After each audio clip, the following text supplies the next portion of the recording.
Guys, നിങ്ങൾക്ക് എല്ലാവർക്കും ഉപകാരപ്പെടുന്ന ഒരു അടിപൊളി ടിപ്പുമായിട്ടാണ് ഞാൻ ഇന്ന് വന്നിട്ടുള്ളത്. നമ്മൾ യൂസ് ചെയ്യുന്ന പാന്റിന്റെ സിബ് കംപ്ലൈന്റ് ആയി ഇടയ്ക്കിടയ്ക്ക് സിബ് ഇളകി പോകുന്നവർക്ക് ഉപകാരപ്പെടുന്ന ഒരു കുഞ്ഞു ടിപ്പാണ്.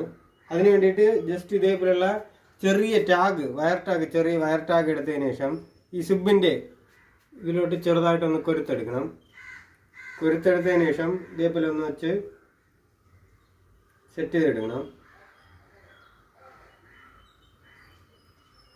ജസ്റ്റ് ഇതേപോലെ ഒന്ന് വെച്ച് സെറ്റ് ചെയ്തെടുത്തതിന് ശേഷം നമ്മൾ സിബ് ഇട്ടതിന് ശേഷം ഇതേപോലെ ബട്ടൺസിൽ വെച്ച് സെറ്റ് ചെയ്തിട്ട് നമ്മൾ പാൻറ് ഇടണം. ജസ്റ്റ് ഇതേപോലെ ഒന്ന് ബട്ടൺസിൽ വെച്ച് സെറ്റ് ചെയ്തതിന് ശേഷം പാൻറ് ഇട്ട് കഴിഞ്ഞാൽ ഈ സിബ് താഴോട്ട് ഊരി പോകില്ല. എത്ര കംപ്ലൈൻ്റ് ആയിരുന്നാലും സിബ് ആയാലും താഴോട്ട് ഊരി പോകില്ല. ഈ കുഞ്ഞു ടിപ്പ് നിങ്ങൾക്ക് ഏതെങ്കിലും രീതിയിൽ ഉപകാരപ്പെട്ടിട്ടുണ്ടെങ്കിൽ എൻ്റെ ചാനൽ സബ്സ്ക്രൈബ് സപ്പോർട്ട് ചെയ്യുക. ഇതേപോലെ അടിപൊളി ടിപ്പുകൾ വീണ്ടും കാണാം. ബൈ.